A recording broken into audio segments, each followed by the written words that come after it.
Public. Which is stands.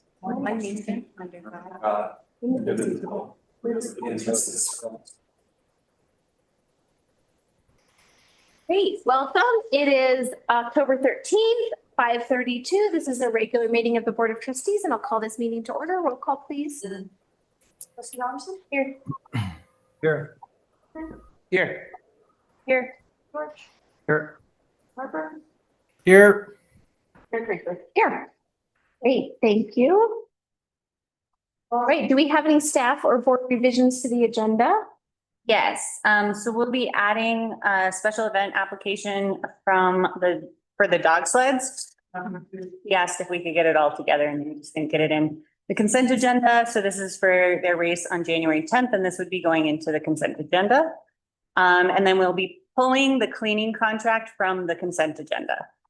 So that one's not fully baked yet, and we just need to refine it a little. So did you want to move it somewhere else on the agenda, or you want it to come to us again? It will come to you again in the next. Okay. When we entertain a motion to approve the consent agenda, do we need to make note of that? I would, yeah, just for the record. Great. Okay, any board revisions to the agenda?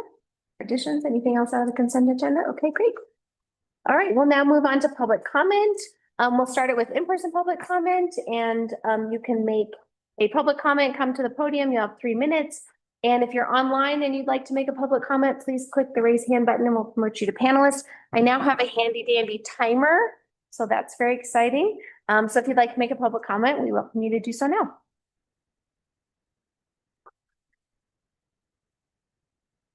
Good evening, Mayor, Trustees. I'm Sue Morris, 1846 Green Street. I am here to give a shout out and a lot of praise to Steve Mead and his crew. About a month ago, I toured Kendall Mountain with Steve in anticipation of an event our family was putting on for a wedding reception. And as we wandered around, I mentioned to Steve that, this place is in shambles, really. It looks bad. It looks really bad. And I said, I will stain and paint the outside if you will buy the materials. I started staining, painting the exterior, and the next thing I knew, he had contributed 3 of his guys, and we worked for 2 weeks solid on our hands and knees. I cleaned the upholstery and scrubbed 20 years of crud out of all of those chairs over there. I cleaned the floors, the carpet with my steam cleaner, and Steve's group continued to stain the outside, paint from the rafters on a lift. Place looks great. I hope you get over and take a look at it, but really gave 150%, towards getting Kendall at least and looks like it's in working order. And it really is. There are a lot of issues, safety issues over there, not to mention, declined kitchen conditions. It's just those that don't work. I think there's some hazards in that kitchen. The railings on the sun balcony over here on the west side is decrepit, and people are dancing out there. People are having events there. Love it. I was able to witness or visit with people who are planning weddings nonstop through the month of September. There are people who are coming here who've never been here before because a wedding planner somewhere told them that this was an awesome place to get married. So I guess I'm sending out my thanks. I hope there'll be some budget items and a plan put in place. I myself I'm thinking it's time now for Friends of Kendall Mountain to kind of join in a little bit more on some of those improvements. So thanks, but do get over and take a look. They did an amazing job. They did. Thanks, Sue. Very responsive. Thanks for your time. Thank you. Do we have any other in-person public comment? Okay, I think we have public comment online. We'll promote you to panelist. Again, if you're on Zoom, click the raise hand button and we'll promote you. You have 3 minutes. Can you hear me? We can, go ahead. Amazing. I wish Sue Morris would have called me because I would have gone and helped. But I want to thank Sue and everyone that helped her. It's remarkable that we have a citizen that decides to clean a building and notices that the building needs repair, which actually makes a good reminder to the town council to save town money to repair our buildings instead of giving money to anyone else. But thank you very much. Thanks. Do we have any other online public comment?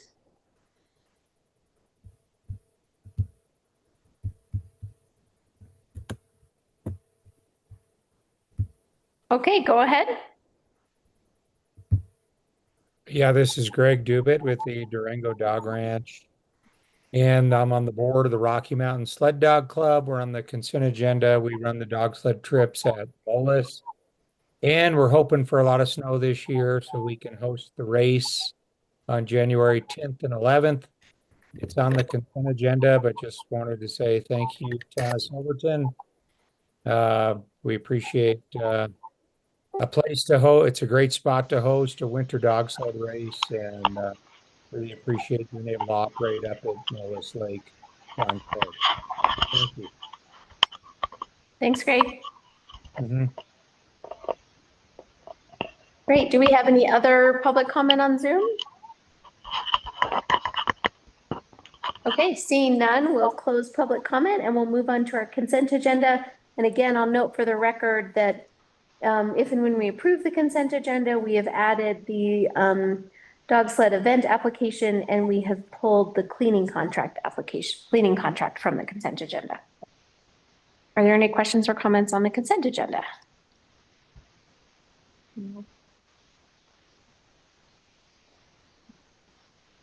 Okay, I'd entertain a motion to approve the consent agenda without the cleaning contract and with the addition of the sled dog event on January 10th. So moved. Second. Okay, roll call please, Melina. Mr. Halverson? Yes. Mr. Wakefield? Yes. Yes. Mr. Gardner? Yes. Bush? Yes. Mr. Harper? Yes. Mayor Craig? Yes. Great, thank you. All right, moving on to agenda item 5, staff reports. So I want to give a huge congratulations to Anne for a successful weekend getting the townhomes over the passes and the groundbreaking ceremony. Needs like a full round of applause. And then a reminder that the Annville Townhome applications are due by November 3rd by 11:50 p.m. And a home buyer education course is required to purchase a unit. And that will be offered on October. Jim, can you mute yourself by chance? Thanks, thank you. I'm sorry, it was October when? Yeah, so home buyer education course is required and we're offering one on October 18th. Great. And if anyone's interested, they can reach out to Anne. It's achase@silverton.co.us. And then I wanted to follow up on a few outstanding items from previous board meetings. So update on land banking discussion that had been requested. We received direction to give you all more information on potential land banking. While we were putting together our memo, the Army Corps called us to discuss the Shrine Hill since they've been receiving a lot of inquiries. So we're waiting for a meeting with the Army Corps before we bring that before you. The government shutdown has affected that meeting time right now. So we are waiting for them to respond to a potential meeting date.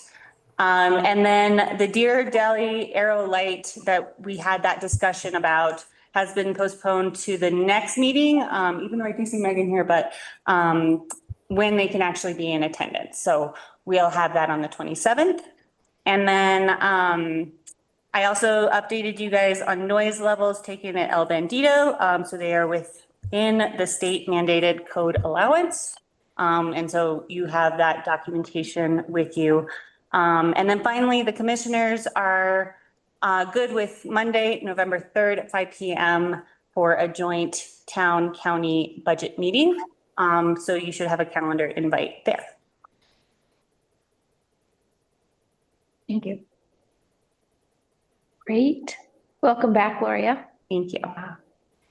Nothing went too crazy while you were gone. No, this is good. I don't know why I didn't do this sooner. It's been 4 years to take a longer than 5-day vacation. Yeah, it was pretty good. We can handle it. It's okay. It was like training wheels for when we have to transition. So, great. Anything else? Any questions, comments from the board on the staff report?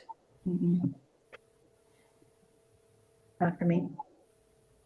Okay, moving on to agenda item 6, presentations and proclamations. We'll welcome Sarah Moore with San Juan Development Association. Thank you. Have that. I can pull that up.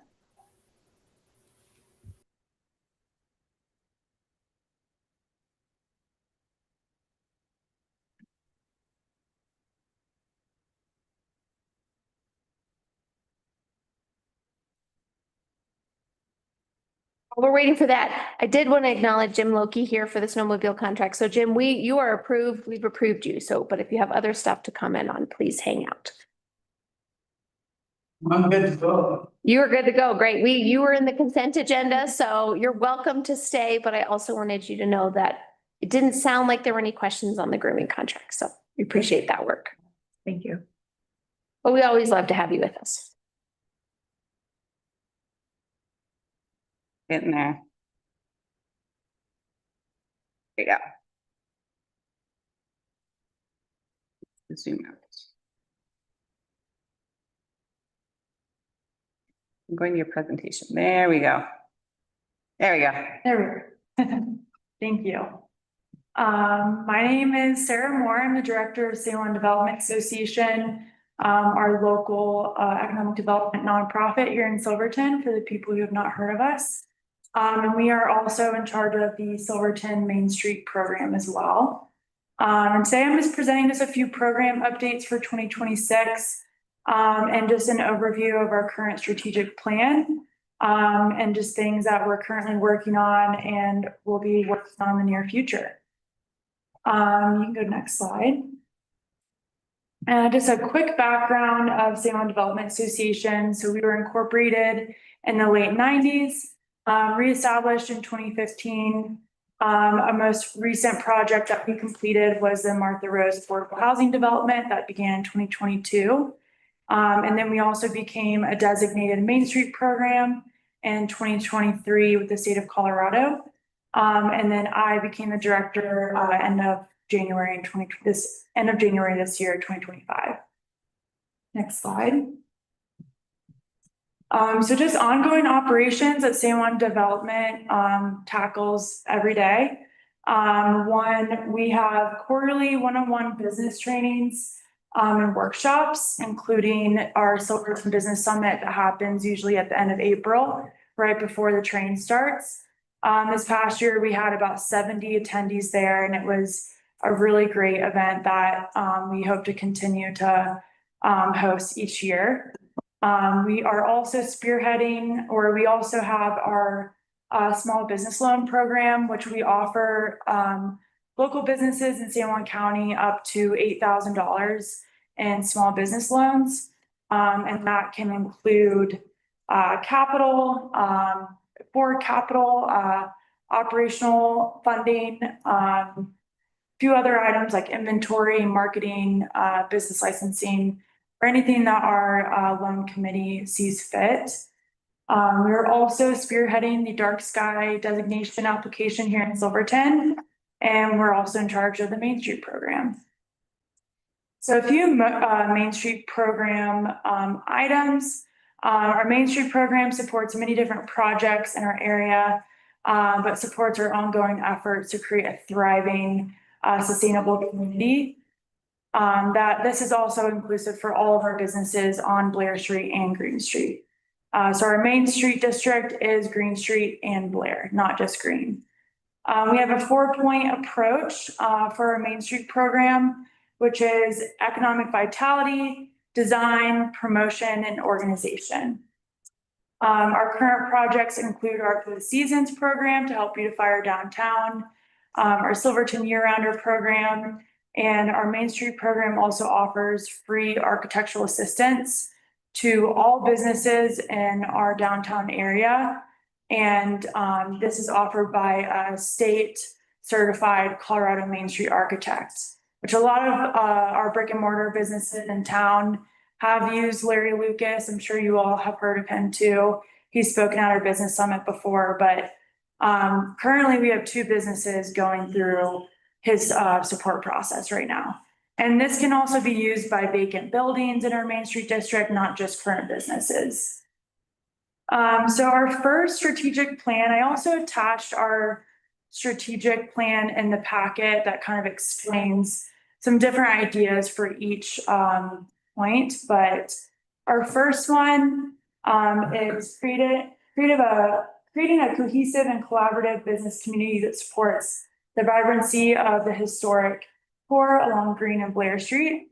So our main objective for this strategic plan, right now, the project Art for the Seasons is our #1 project right now.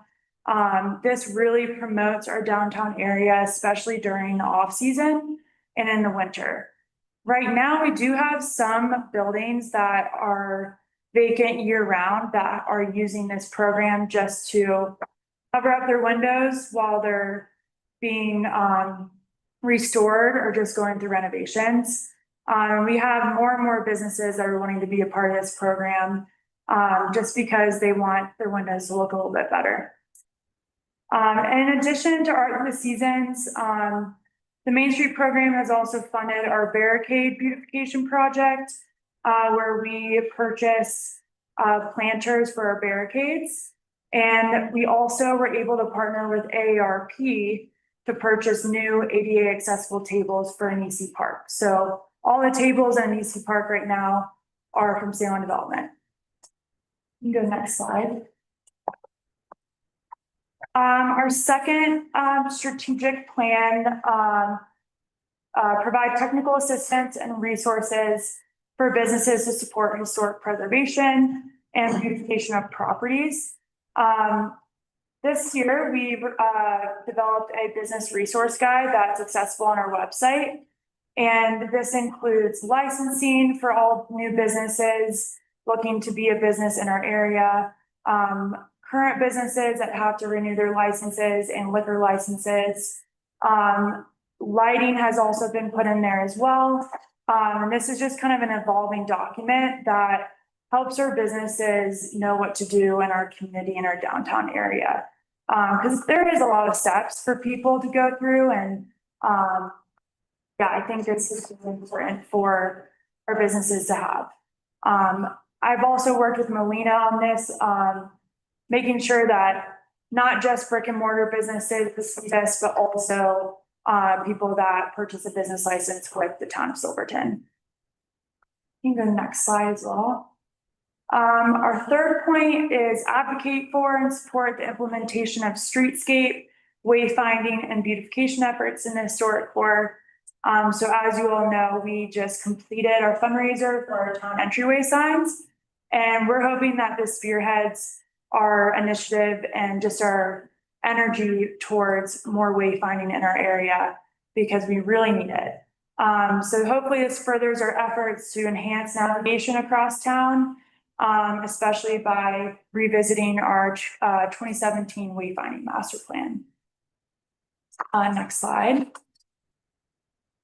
And number 4 is develop a year-round sustainable thriving downtown economy.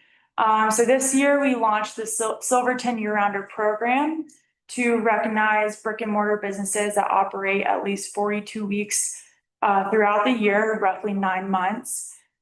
This goal or this project is to celebrate the commitment to year-round businesses and hopefully inspire more efforts for a sustainable year-round economy in our community.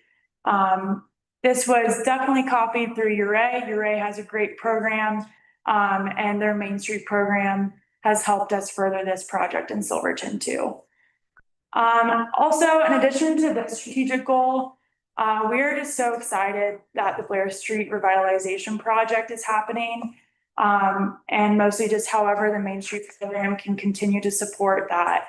And just more revitalization projects throughout Green Street and Blair Street. We're here to support and here to help, and just use our resources to the state of Colorado as well as much as we can, so. And I think that's it. You have any questions at all? Thank you, Sarah. Yeah. Thank you. Can you say a little bit more about the Silverton Year-Rounder program? Like what does it do for businesses? What do they get for it? Yeah. So this year we, in partnership with the town of Silverton, next year, each business that qualifies for the year-rounder program, so 42 week, they're open 42 weeks a year. They can, have their business license waived in 2026. So one qualification too, that is for businesses that have been open for a year from their starting open date. So I know we do have a couple of new businesses in our area that haven't been open for a full year yet. So hopefully next year they can qualify for that. So yeah, Great, thanks. absolutely. Other questions for Sarah? Great, thank you. Thanks for the presentation. Thanks. All right, moving on to agenda item 7A. This is resolution 2025-27, a resolution of the Board of Trustees of the Town of Silverton, Colorado, appointing Melina Marks as interim town administrator effective November 13th, 2025, until a new town administrator is hired. And I didn't think this one needed a memo because it's pretty self-explanatory. And something that we had discussed at a previous board meeting, but definitely didn't want to put this in the consent agenda in case you all wanted to have a conversation. Okay, any questions, comments, thoughts from the board? No, I'm excited. Go Melina. Thank you for raising your hands. We appreciate your initiative. Fantastic job. We're going to get through it together. Right, would someone like to make a motion?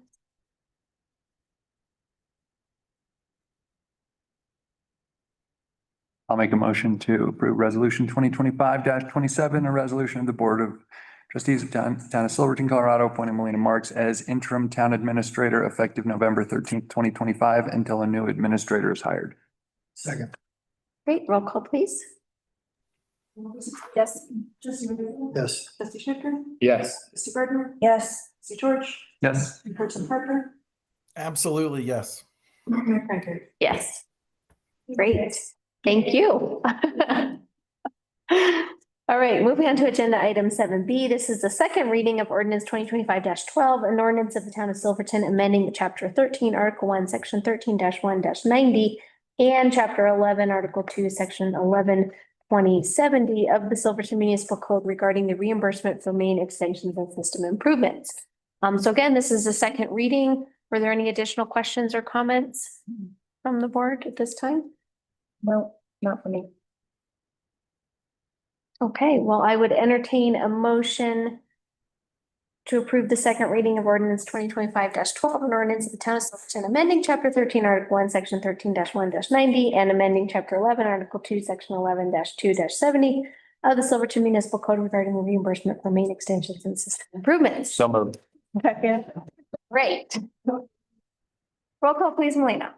Trustee Alderson? Yes. Trustee Wakefield? Yes. Schnicker? Yes. Gardner? Yes. George? Yes. Person Parker? Yes. Mayor Crankert? Yeah.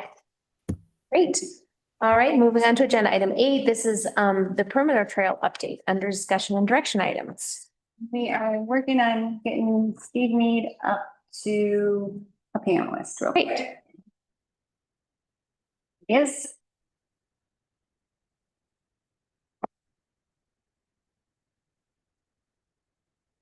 And while he's getting ready, this was requested by the board to give you all an update on where we're at with our perimeter trail. So I asked Steve to put together a memo and he is available right there with any questions. Hi, Steve. I'll pass it off to you. Hello. So where the perimeter trail, the update,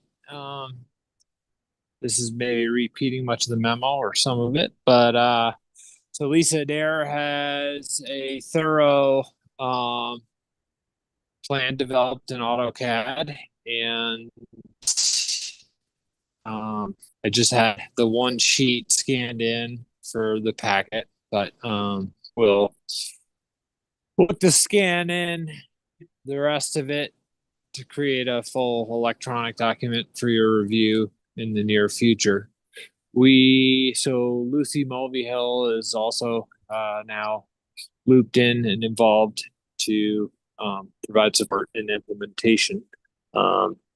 And in addition to the plan set, Lisa has a list of bid items developed as well. We are meeting every Tuesday and getting on the ground, walking sections of the trail to discuss just ease of implementation and strategies there, and connectivity within the sections. A lot of it is ADA compliant. A lot of it's utilizing right of ways for sidewalks to create sort of more of that connectivity, and thoroughly thought out. Having kids is definitely helps provide an insight as to how this might be developed, benefiting locals and the youth. There's a lot of thought into benefiting other members of society as well, and our visitors. So if there's any specific questions, happy to answer, but that's a little overview. Thanks, Steve. Questions from the board?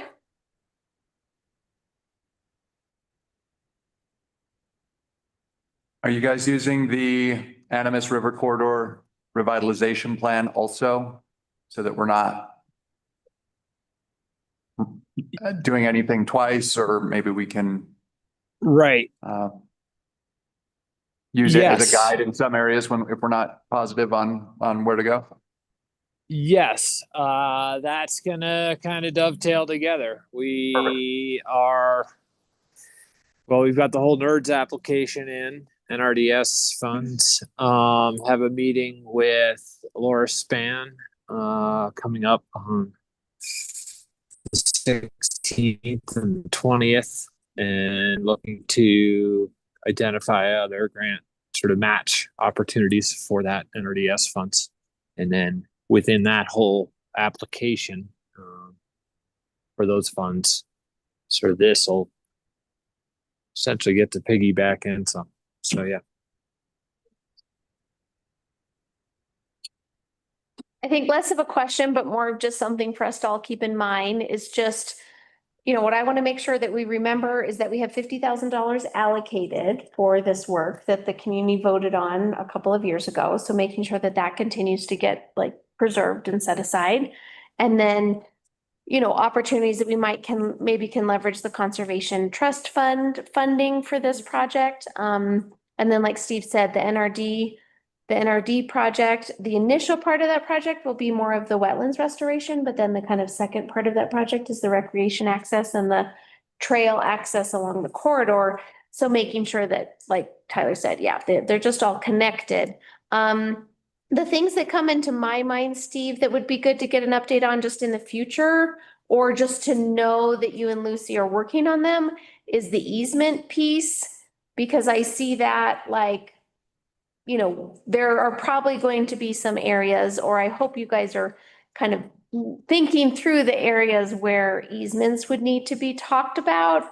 And so that seems like an area where the conversation, that's longer conversation often. So starting those easement conversations sooner rather than later, if they're relevant to And I can give you a quick update on that one, because this was started before Steve jumped on. Is we've had 2 meetings now with the train talking about access on being able to cross the tracks and what that might look like, as well as areas down by where they're parking the train and what that would look like as well. So we have started those conversations with the train, and there are a couple property owners that are identified at this time. Okay. Yeah, thanks. And I think it would be really great as Lisa has this, you know, not in the near term, but maybe within the next year, like getting an update on cost estimates, where we are with the easements, kind of like a project status update within the next year, maybe. You know, again, I think this is just newly on your and Lucy's plates, but maybe in the next year, having a bit of more of an update on where we are with kind of legal pieces, financing pieces, and then we'll also know more about the NRD funding and timing. So that'd be my suggestion, but obviously board direction is. And this would be another town maintained like project. Yeah, so thinking about, I'm assuming the stars are like little placards or whatever, like there'll be some maintenance costs too, I'm assuming, right? Like, upkeep, yeah. It's a cute little trail. And if people have funding ideas, keep your ears open for funding stuff. Great, other questions for Steve on the perimeter trail?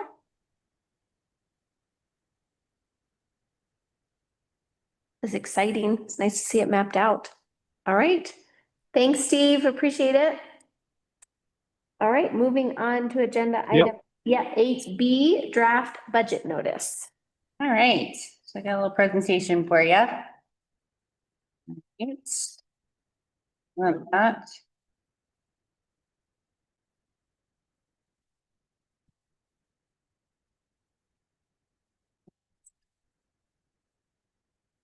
All right. So this is our 2026 draft budget that I'm presenting to you all tonight.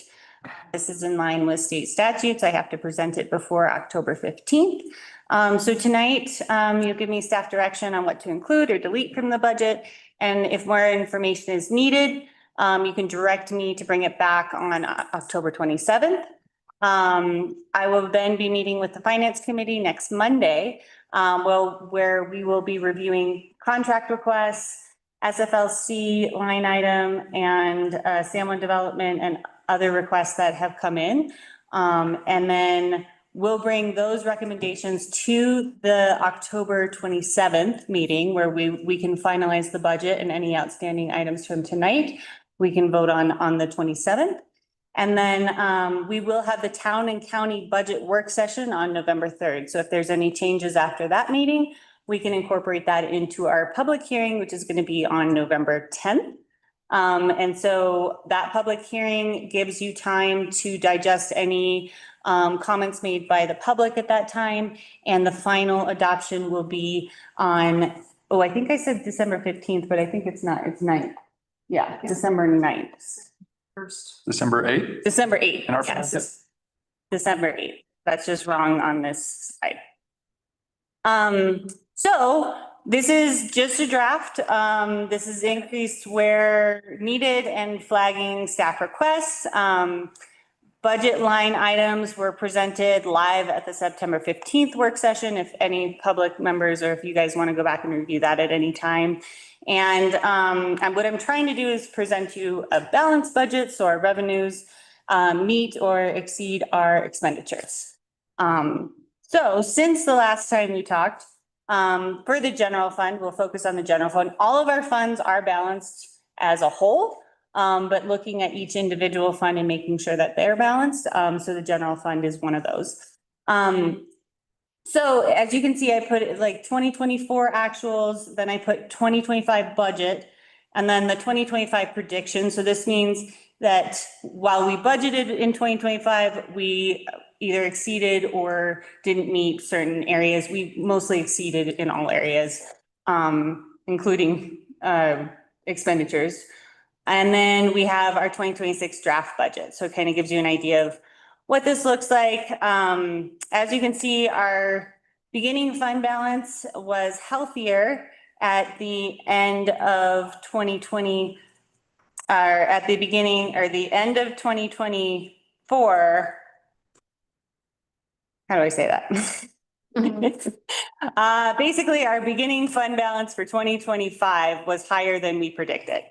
And so that means that we are now having a higher fund balance going into 2026. There, that's an easier way to say that. And you'll also notice that we have 2024 actuals, like our revenues, 3.8 million. And we're predicting in our 2026 draft budget, 3.6 million. And our total expenditures in 2024, so these are the actuals, 3.9, and we're predicting 2026, 3.7. So, and lower for this year. So that's kind of the lay of the land here for our general fund. Any questions on this? Okay. So what the draft budget that I presented on September 15th was balanced. But we did do a couple additions and I had to make a transfer. So the additions were of the Kendall installation project and for vehicle replacement. And so that was about $26,000. What it did was make our expenditures $26,000 over our revenues. I also had to make a transfer of $132,000 to our refuse fund to get it into the black for next year. And this is a strategic move so that if we can get it into the black next year and the year after, we can then go out for a loan the year after that. So the accountant advised me if we have the money right now to do that, we shouldn't adopt a budget with a deficit. So that's what I did there. And I wanted to be transparent with you all. So it's predicted that our reserve fund will be over the 25% of revenues budgeted by about 95,000. So that's our reserve fund, but we are still not adopting a fully balanced budget. So I just wanted to kind of point that out. So we do have that 95,000 that's kind of floating around there potentially. And we do have some outstanding items that you all could prioritize, or you could say, no, we want to save all that for our capital improvements. So it's really a policy decision up to you all on this one. And to clarify for the board, the 95,000 kind of difference assumes it's covering the $26,000 that the budget is not balanced. Yeah. That question makes sense. Yeah, so I've already accounted for those expenditures in that calculation. So in making this decision, I wanted to remind you all of your priorities here. So invest and prioritize in infrastructure, promote open and accessible communication and access to services, support affordable workforce housing, and financial sustainability. So these are your adopted trustee priorities. Because I know it's hard to think about this prioritization conversation, but if we've already had these prioritization conversations, it might make it a little easier. And then we've also have our adopted financial policies. So I pulled out a couple of the policies here that really relate to what we're talking about. And in one of them, we say funds in excess of 25% target may be used for one-time capital expenditures or community grants. That's written in our policy. Another thing in our policy says for a balanced budget, the exception to this policy include but would not be limited to planned equipment purchases, operating maintenance, and capital projects based on accumulated funds over the years. So hopefully between your priorities and what we already have adopted in our financial policies, that helps give you a framework on how to decide kind of how to move forward. I will say that I did the survey with you all. I think I got 4 responses on the nonprofit versus partners, and everyone is split. Surprise. But it was only 4 of the responses. So I will bring that to the finance committee to talk through as well. So hopefully getting more responses. So here's a list of our outstanding items that we haven't really addressed or put into the budget yet.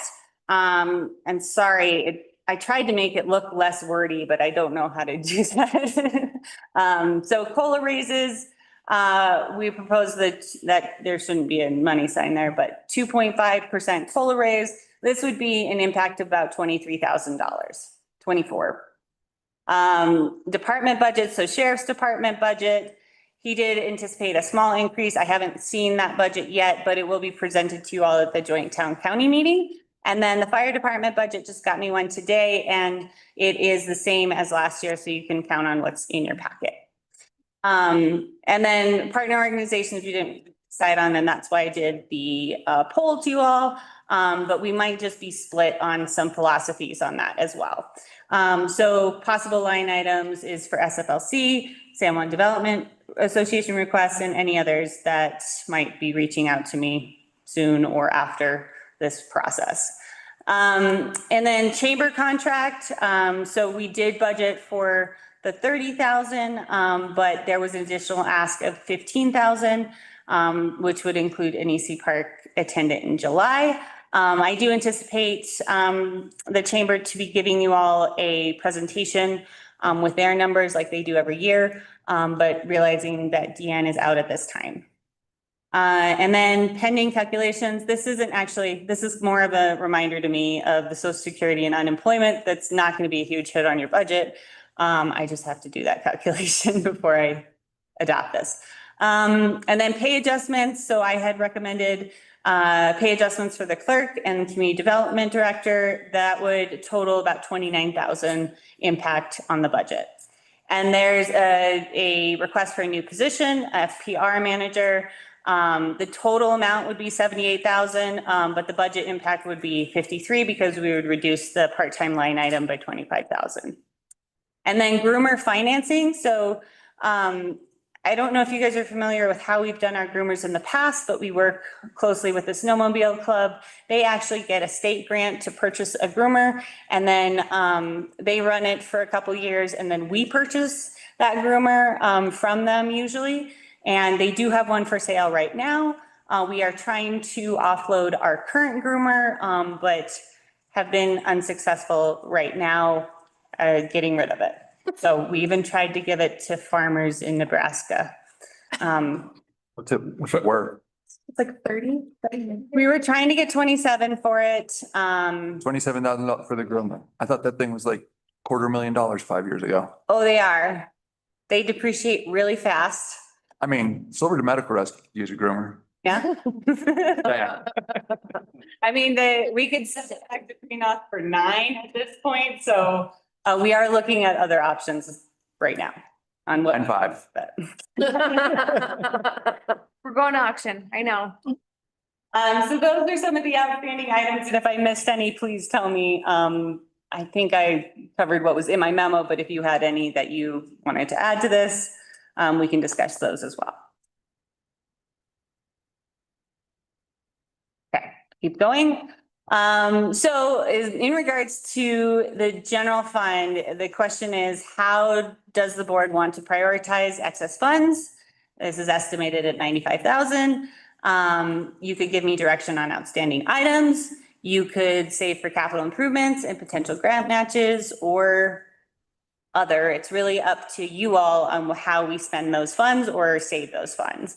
And then in thinking about that, what other information would you need from me to make that decision so I could bring that back to you on the 27th?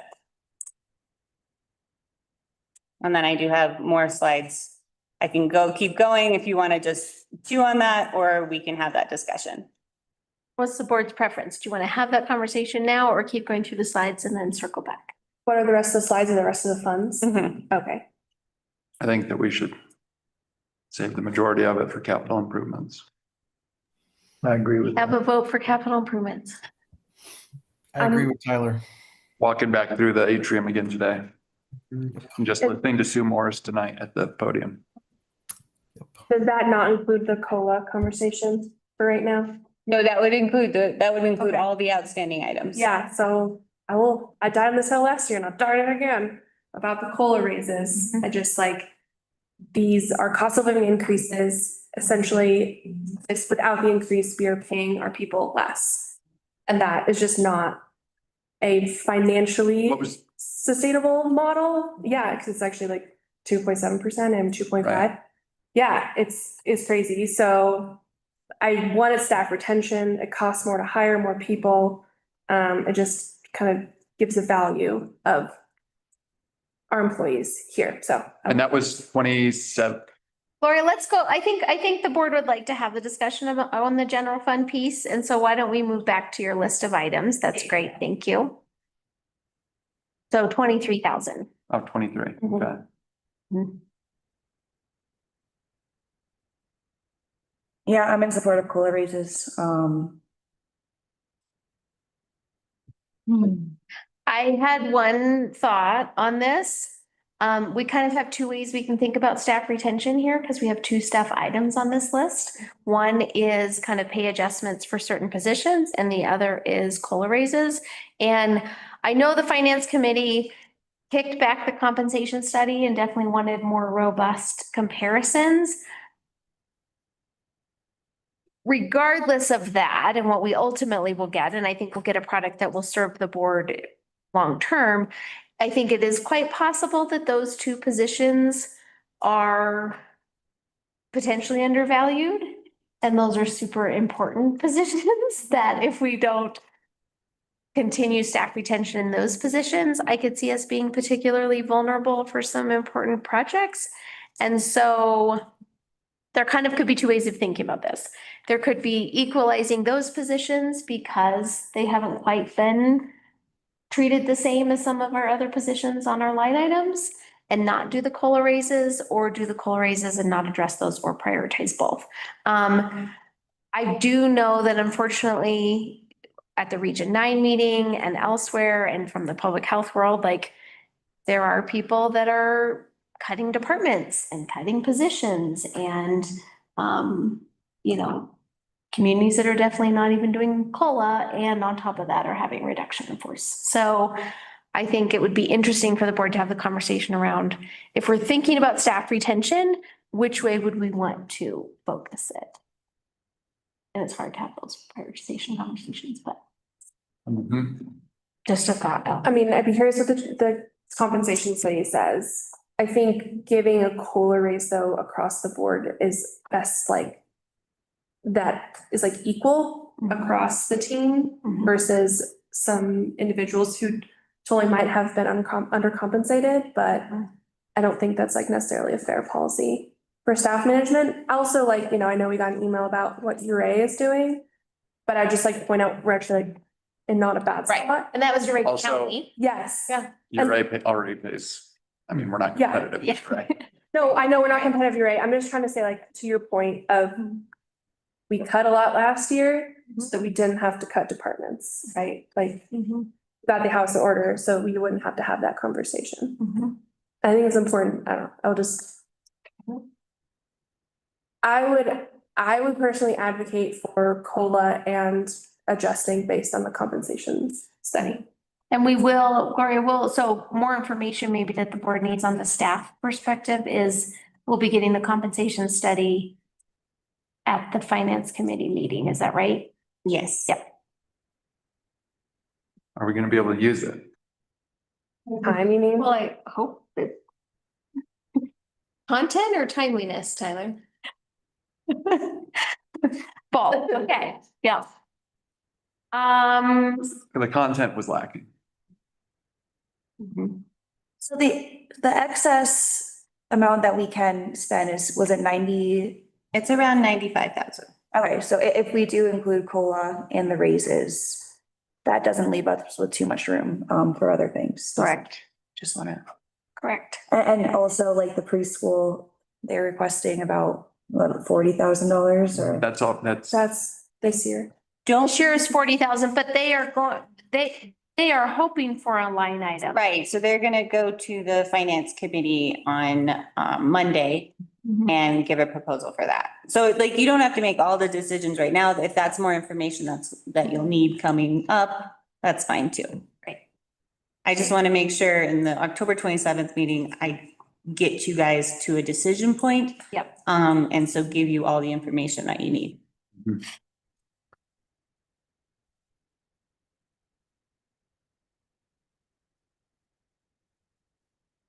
yeah, I think if it's between COLA raises and pay adjustments for specific departments, I would support COLA raises first, because I also think when you don't give COLA raises for several years and years and years and years and years, for everybody, when you do have to catch up to get competitive again, you know, it puts you really far behind and then you know, you have to go through everybody. And, you know, maybe we will be able to use the study to see what the other ones are, maybe, but And use the study for 2027 budget. yeah. So I've heard, again, so these are the outstanding items, not on here is capital improvement. So again, we have, what is it, Gloria, in our capital improvement spend, $32 million worth of projects on that list, right? That has no dedicated, funding source per se. And again, I will say it, as I said at a previous meeting, while all of our partner organizations are incredibly important and add to the capacity of our community, our buildings never stand here at the podium and ask us to take care of them. And so it is our responsibility to pay attention to that. I'm not saying all of the funding should go towards that or a particular building or priority, but I do think that it is important to keep that in mind. But I also think keeping the momentum on summer projects. I was thinking about Baker's Park and like how the Silverton Single Track Society has literally added an entire like park and facility to our community. But then I was chatting with Gloria and it's like, well, but we also sometimes have other funding for those kinds of things, like the Conservation Trust Fund funding can be used for recreation. And, you know, I think letters of support, showing up, you know, personally as mayor, like I try to attend as many partner organization events as I possibly can, you know, when the creative district needs someone from town to be there for something, like I show up because I think that is one way that we can demonstrate town support. But I think there are instances where some of these entities, San Juan Development, Creative District, Single Track, you know, even putting a little bit of money towards fireworks or whatever, it demonstrates goodwill. And so I think that's the tricky part for the board to tease out, is I think all of these things are important to the board. Staff retention is important to the board. Capital improvements and ongoing maintenance is important to the board. Supporting our partner organizations is important to the board. And ultimately we'll have to get to a decision point. Is there anything that we could agree on taking off the list at this point? Question the $15,000 for the chamber. We worked with $30,000 last year. Could we do the same thing this year? I would echo that for Ron. I think it's nice to have someone at NEC Park. I think it helps with managing the building, but I also think I would probably allocate that funding elsewhere. So I think operating the visitor center is super important, absolutely critical. And so when I think of the chamber, I think of them less as a partner and more as a contractor, like we contract them to provide the service. And we'll hear from Deanne, it covers about half of the cost of running the visitor center. So it is a great partnership and we get great value from that. But I agree with Ron. I think I would prioritize other things over an NEC Park attendant. I think they're still doing the library or the bookstore too, right? Yeah, the bookstore supplements. Yeah. The chamber's costs. Yeah. Would anybody like to strongly advocate for an EC Park attendant? Okay, is that helpful, Gloria? Yes. Could we hold off on the new position? For Parks and Rec? Yeah. Yeah, I think I kind of would like to get through one season with the team and kind of see where to target that. But I also don't want to burn out that team. Yeah. Because it's not useful to keep training somebody if we keep burning out our directors. Yeah, especially if we start doing some Kendall projects and things like that, I'd advocate for exploring the position. I just think about that in the context of this deferred maintenance problem that we keep returning to because it's such an issue. And I think that's a really strong argument. Like we should see what we can accomplish with what we currently have. But I also just can't help but picturing that being a situation where we're once again like, okay, this will happen later. This will happen later. And we're putting more things on the deferred list. Well, it's a tough thing to balance because we could fund a new Parks and Rec manager position that would maybe be able to take on more of that, but what if we don't have the money then to give them to get the Right. projects done? So, but also if we have the money to get it done and we don't have people, Mhm. it's a tough juggling act. Mhm. As far as maintenance, a good example is the roof here. We've got a leak downstairs. Once they get into that, you don't know how much damage there is up there. It's been going on for years. Mhm. We have a line item in it to address the leak to the extent that we know. But there's the unknown. Right. These old buildings, you open them up and they surprise you. Yeah. Yeah. So, okay, so for the board, I think partner organizations and other line items, we'll hear more from the finance committee. I think we'll get more clarity with the compensation study. And I think it's just good context for everybody to know, right?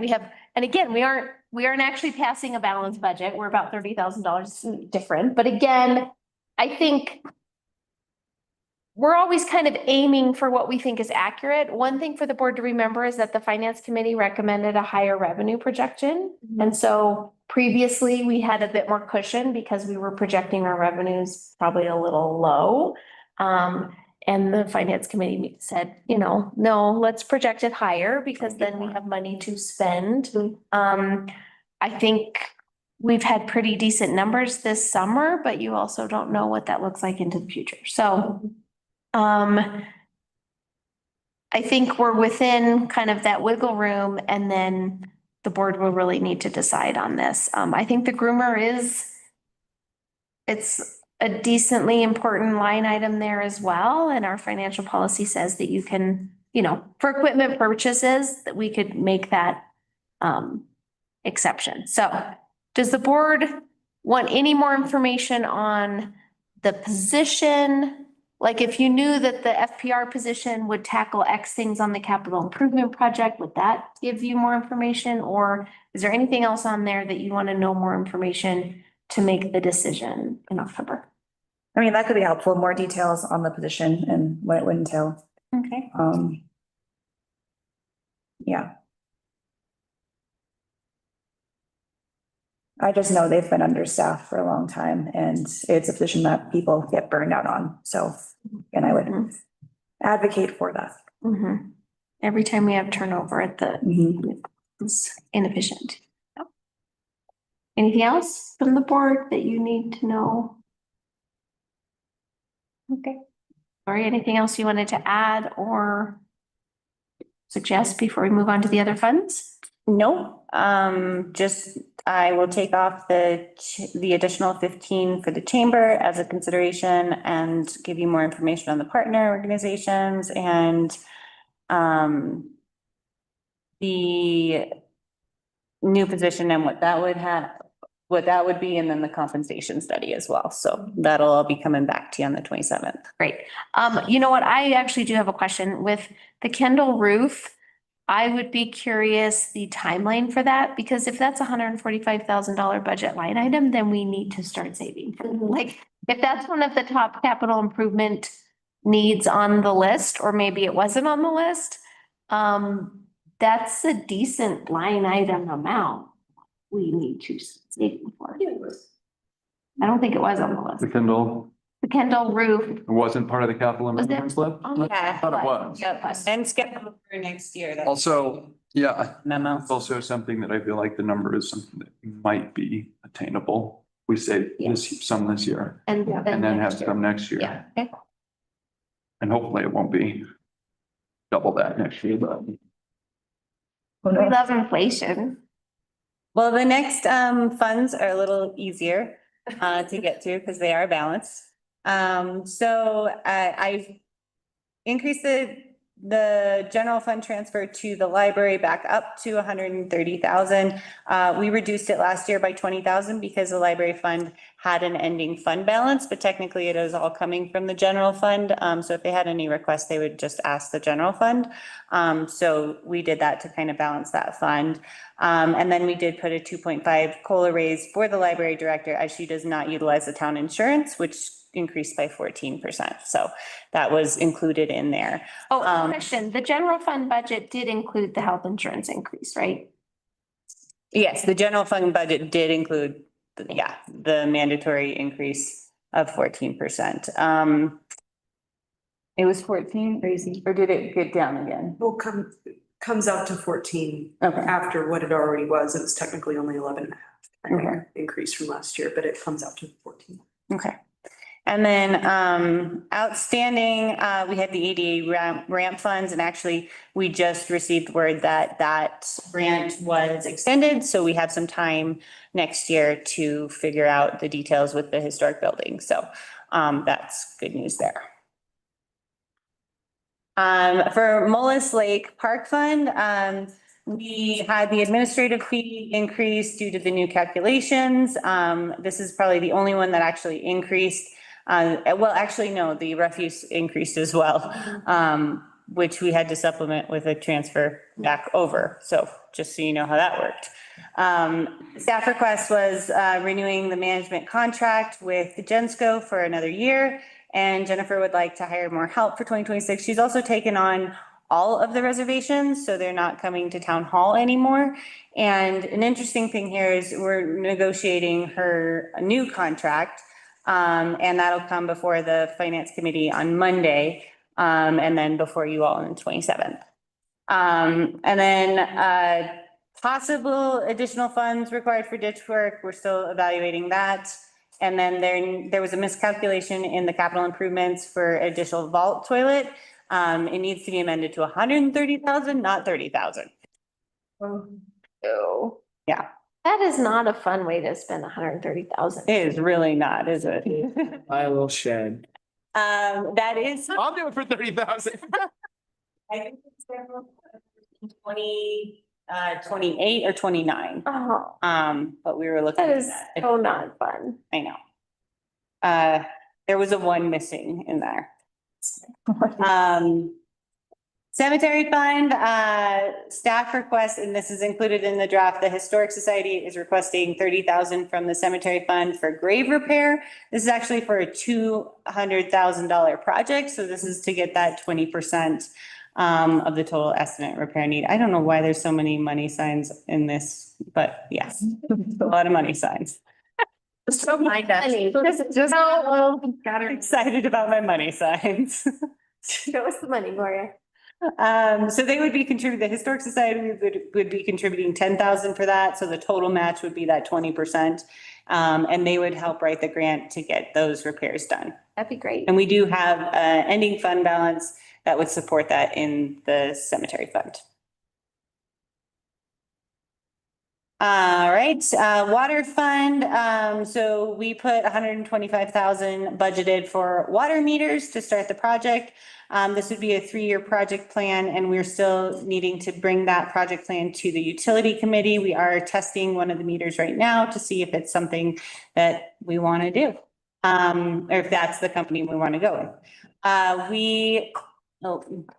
Going off again. Did we budget for new IT?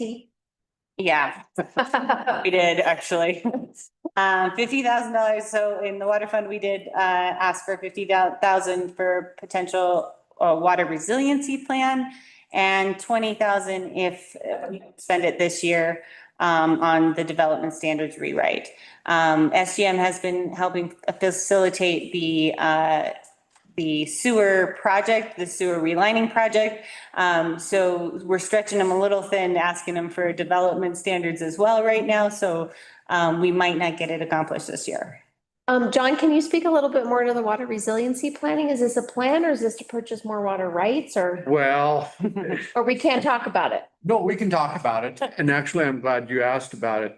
This is that 30,000 view look as far as a resiliency of what happens if we lose one of our sources. And yet there's going to be at least a year of engineering as far as water, just to make sure that the water that I'm proposing to try and get actually meets the state standards and everything. Then at that point, that's when the engineering would kind of come in and say, okay, this is how we need to build a pipeline from point A to point B. And probably some of those funds would, be used for that. Yeah. I'm hoping that's enough. and possibly, what that looks like as far as if we would have to purchase those rights. Yeah. But I'm being very cautious with that, I'm hoping that it would be a beneficial thing to the other. Because it's for the town, it's for everybody in town, so. Great. I appreciate you working on that. That's been a concern. And this fund is now solvent, water there.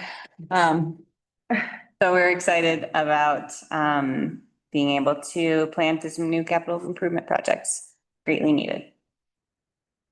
And then Rates are paying off, folks. It really is. Yes. to have it finally in place. So necessary increases to the budget is the collection system project loan repayment of 92,000.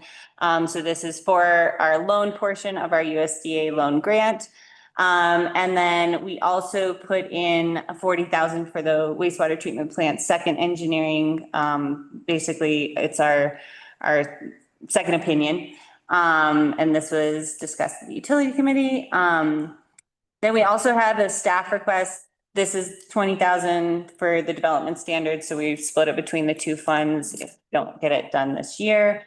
And discussion on incremental increases for sewer. I would recommend that be on hold until we get the new scope decided on, and not do any increases before then. I know we want to be proactive and keep increasing. We did a huge increase. I feel like it's still taking time to adjust with that increase. And then once you get your second opinion, we can start talking about what that increase looks like, if that's good with. And the hard decisions we made are accommodating the repayment of the collection system. Yes. Right, like everybody sees the work that's being done, the pipes are getting relined, they're getting dug up, they're getting repaired. And so the rate increase helped to cover that loan. Yes. Make that much more sustainable. Now for the fun one, refuse fund. So the refuse fund is projected to run into a deficit of 80,000 in 2026. So the transfer that was made of 132,000 included the deficit of this year and next year, with the potential for next year. And this is even with a projected cost recovery of about 27,000 by having our own attendant at the dump. And that would be grant funded, so we could recover those costs, hopefully. But it's still not a sustainable fund. There's considering a rate increase for this in 2027 after negotiations with Bruin are complete. We are negotiating another day, composting prices, and kind of getting their employees in line with what we need them to charge our residents and our guests. So that's kind of where we're at with the refuse fund. If we zoom way out, we are also applying for a grant that could potentially cover the purchase of our own equipment there, which might help us take it on ourselves. So that would be a huge grant, but you have to associate a policy with it. So the policy would be pay as you throw. And then we could tack on all of the equipment with that. Okay, I was wondering where that was. And Eco Action Partners have offered to help us write that grant and submit the grant. So this is being taken on by Public Works with Val, with Public Works Administrative Coordinator, and I are working on that and hope to get that submitted by next month. And the public education piece is like, if the town ever needed to take out a loan to be able to fund equipment or fund facilities or fund this in any different way than what we're currently doing, this fund has to be solvent for 2 years. Yes. And so the big disconnect is that the rates that we all pay do not cover the contract we have with Bruin. Right. Transfer more trash out of this town, we pay for more trash to be transferred and collected and transferred out of this town, then we're all charging for it. And there's lots of reasons for that. But alternatives are challenging when the fund is not solvent.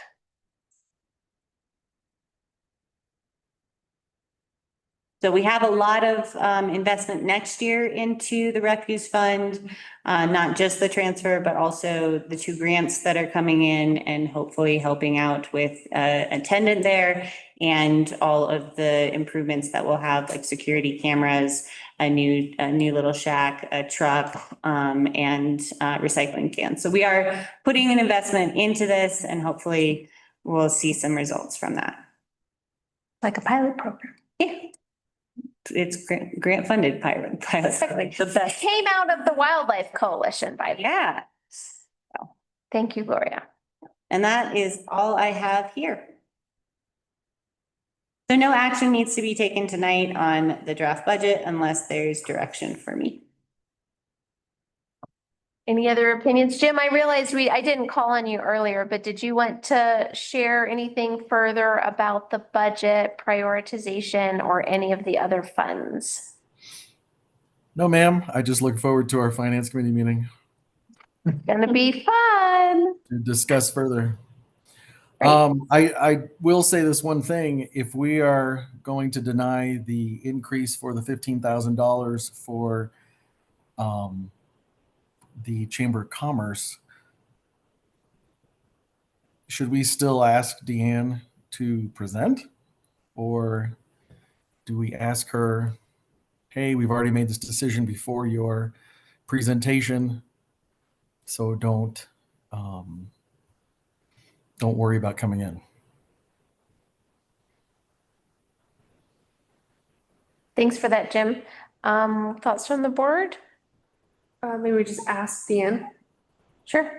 what she thinks. Yeah. And her schedule or timing wise, yeah. I Mhm. mean, I think I've always appreciated hearing from Deanne because I think the visitor numbers are pretty impressive of what's happening and she has keen insight on that. But I also recognize that, it's an effort to come on an evening presentation if the budget's already decided as well. Thank you. Thanks, Jim. Anything else from the board on the budget? Anything else you need as we move closer to final approval? No? Okay. All right, committee reports. I don't think, did we have any committees? Nope. Okay.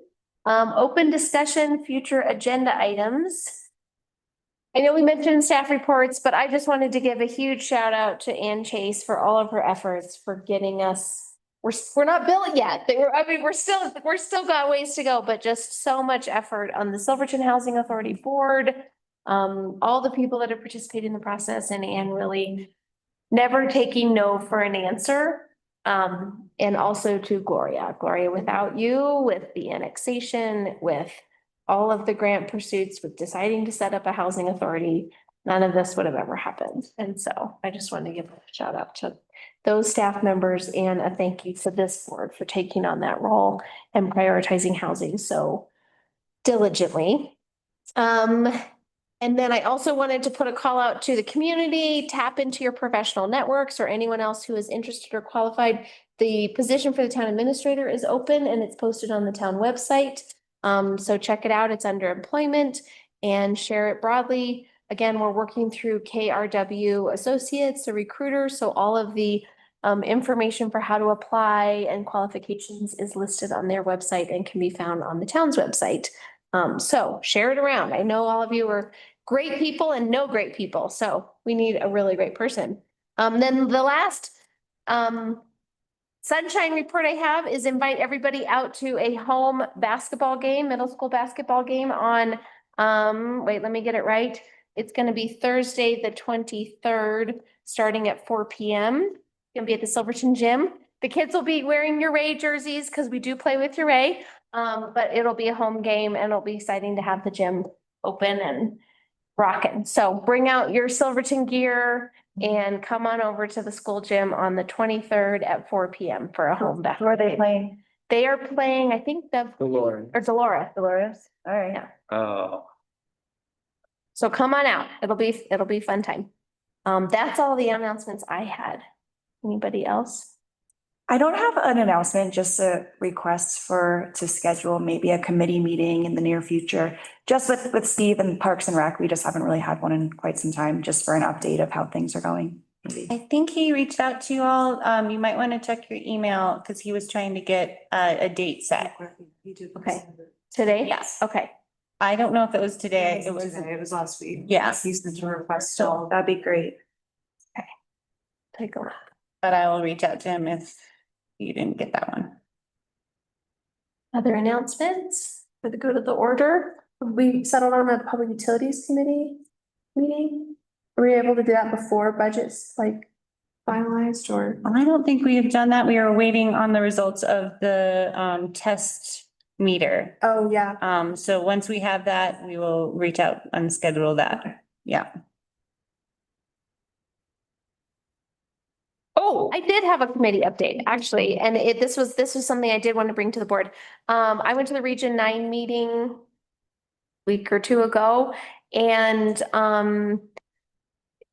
it's always really great to be a part of that and just connect with other leaders. And Region 9 just does so much advocacy on behalf of our region, right? Working on broadband, working on transportation, working on housing.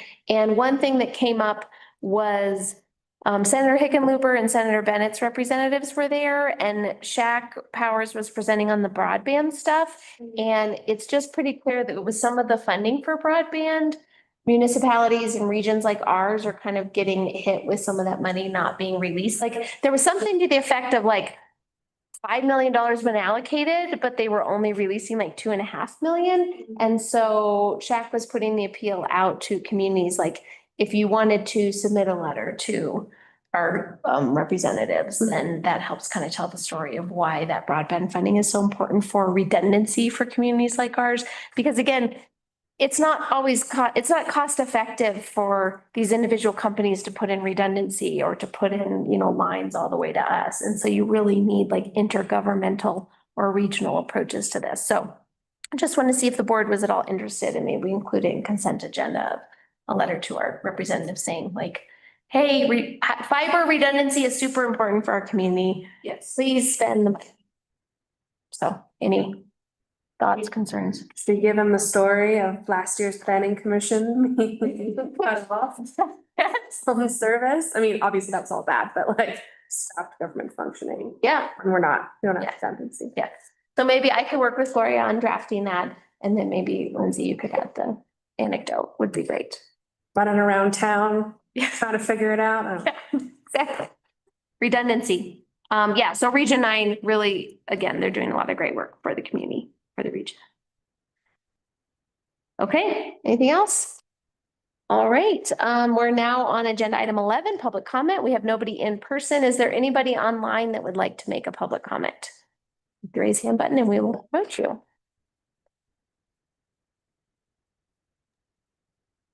Hey, everybody. Go ahead. I want the town to do some sort of declaration thanking Sue Morris for how she fixed up Kendall. And I think that it should be recognized that one citizen put this together and got it done, whereas the government hasn't. And I think that it says so much that one citizen decided to improve Kendall Mountain, and that happened. She made everything happen. Honest to God, I wish I'd known, because I would have gone over and volunteered. But where the town puts off maintenance, a citizen stepped up and did it. So I really do hope you make some declaration of what she's donated in time to the town of Silverton. Thank you. Thanks, Melody. I put out a community appeal for Friends of Kendall. That's just. Thanks, Melody. And with that, do we have any other online public comment? All right, the time is 6:51 and I'll adjourn the meeting. Thank you. Ready? Thanks, Clayton. Thanks, Don't guys. float away. Don't float away in Pagosa. We're trying not to. Right. Go to higher ground.